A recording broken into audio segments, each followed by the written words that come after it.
Welcome back to the channel guys. कैसे हैं आप लोग? आशा करता हूँ आप लोग अच्छे होंगे। तो मार्केट में एक नया आईपीओ ओपन होने जा रहा है जिसका नाम है ट्रांस रेल लाइटनिंग आईपीओ। तो ये कब ओपन होगा, कब क्लोज होगा, क्या जीएमपी चल रहा है और क्या इसकी अदर डिटेल्स हैं, कंपनी क्या करती है, क्या बनाती है, किस चीज़ में डील करती है, सारी चीज़ों का डिस्कशन करेंगे इस वीडियो के अंदर। तो चलिए ज़्यादा देर ना करते हुए वीडियो को स्टार्ट करते हैं। तो आपको मैं ले चलता हूँ आईपीओ वाली स्क्रीन पे। तो ये हम आ गए हैं हमारे आईपीओ वाली स्क्रीन पे। तो बात करें तो आईपीओ ओपन होगा 19 दिसंबर के दिन, क्लोज होगा 23 दिसंबर को। फेस वैल्यू जो रखा गया है वो रखा गया है ₹2 पर शेयर्स का। प्राइस बैंड जो रखा गया है वो रखा गया है 410 से 432 रुपये का। लॉट साइज़ अगर एक लॉट में आपको मिलेंगे 34 शेयर्स। जो टोटल इशू साइज़ है वो है 838 करोड़ का, जिसमें कि फ्रेश इशू है 400 करोड़ का और ऑफर फॉर सेल है वो है 438 करोड़ का। एनएससी बीएससी दोनों पर लिस्टिंग होगा कंपनी का।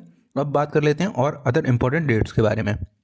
तो अगर आपने आईपीओ में अप्लाई किया है तो आपको आईपीओ अलॉट हुआ है या नहीं हुआ है वो पता चलेगा 24 दिसंबर के दिन। अगर आपको नहीं हुआ है तो आपको रिफंड होगा 26 दिसंबर को। और अगर आपको मिल गया है तो आपके शेयर डीमैट अकाउंट में क्रेडिट होंगे 26 दिसंबर को। लिस्टिंग होगी नेक्स्ट डे यानी कि 27 दिसंबर को। अब बात कर लेते हैं किस कैटेगरी में कितना % रिजर्वेशन रखा गया है। तो एज यूजुअल क्यूएबी कैटेगरी में रखा गया है 50% का, रिटेल कैटेगरी में रखा है 35% का, एचएनआई कैटेगरी में रखा है 15% का कोटा।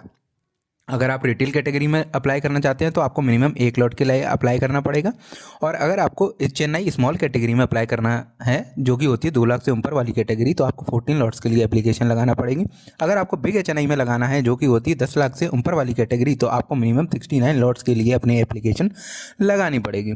अभी जो प्रमोटर की शेयर होल्डिंग है वो है 84.5% के 5%। तो इसमें प्रोमोटर्स के नाम भी हमें देखने को मिल रहे हैं। ये है Ajnam holding private limited, Digambar Chunnilal, Baig Sanjay Kumar Verma, ये प्रमोटर्स के नाम हैं। अब जान लेते हैं कंपनी क्या करती है, क्या नहीं करती है, क्या बनाती है, क्या बेचती है। तो बात करें तो कंपनी का इनकॉर्पोरेशन हुआ था 2008 के अंदर। कंपनी बेसिकली जो है हमारा सप्लाई, इंजीनियरिंग, प्रोक्योरमेंट और construction of transmission line and distribution का काम करती है। मतलब ये बेसिकली जो काम करती है वो ट्रांसमिशन लाइन और डिस्ट्रीब्यूशन के रिगार्डिंग ही करती है। उनका इंफ्रास्ट्रक्चर डेवलपमेंट करने का काम, पावर को ट्रांसमिशन करने का काम, तो बेसिकली ये सारा कुछ काम ये कंपनी करती है। कुछ ये सर्विसेज अपनी रेलवे में भी प्रोवाइड करते हैं, सिविल कंस्ट्रक्शन का काम भी करते हैं, जैसे कि ब्रिज बनाना, टनल बनाना या एलिवेटेड रोड या कूलिंग टावर्स का कंस्ट्रक्शन, वो सारे काम भी ये कंपनी करती है। अगर बात करें तो इसकी 58 कंट्रीज़ में इंडिया के अलावा भी प्रेजेंस है। उनमें बांग्लादेश, केनिया, तंजानिया, नाइजीरिया ये सब इंक्लूडेड है। अभी तक कंपनियों ने काफ़ी बड़े बड़े ट्रांसमिशन लाइन और डिस्ट्रीब्यूशन लाइन के प्रोजेक्ट कंप्लीट कर लिए हैं, नेशनली और इंटरनेशनली भी। और बात करें तो इसके जो प्लांट्स के बारे में, तो इनके 4 प्लांट्स लोकेटेड हैं इंडिया के अंदर, जिसमें कि गुजरात, महाराष्ट्र, सिलवासा और नगर हवेली में ये सिचुएटेड हैं। ठीक है, बात करें एम्प्लॉयज़ की तो अभी कंपनी के पास 114 एम्प्लॉयज़ हैं इन डिज़ाइन एंड इंजीनियरिंग टीम। ठीक है, ये तो हो गई कंपनी की बात। इसकी कॉम्पिटिटिव स्ट्रेंथ है, इनके पास अभी काफ़ी अच्छी ऑर्डर बुक है जो कि काफ़ी स्ट्रॉन्ग और डाइवर्सिफाइड है। Establishment manufacturing facility in 4 location, proven track record है ग्रोथ का और establish in power transmission business.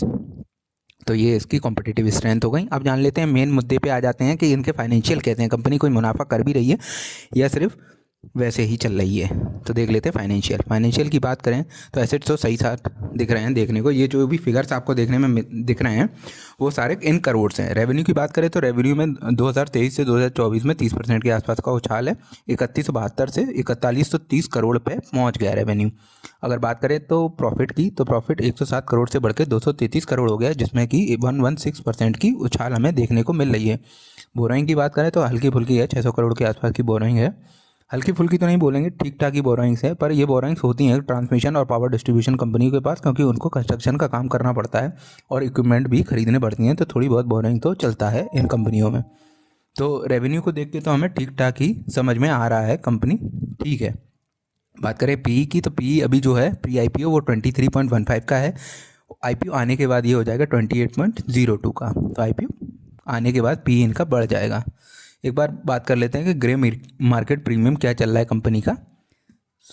तो ये मैंने ग्रे मार्केट प्रीमियम वाला स्क्रीन लगा लिया है। तो अभी इसके ग्रे मार्केट प्रीमियम में ट्रेड होना चालू नहीं हुआ है, इसीलिए इसका जीएमपी अभी 0 आ रहा है और मार्केट में भी अभी थोड़ा सा डाउनफॉल हमें देखने को मिल रहा है। तो हो सकता है इसका जीएमपी अभी 0 या 10 से 12% के आसपास ही बढ़े, इससे ज़्यादा ना बढ़े।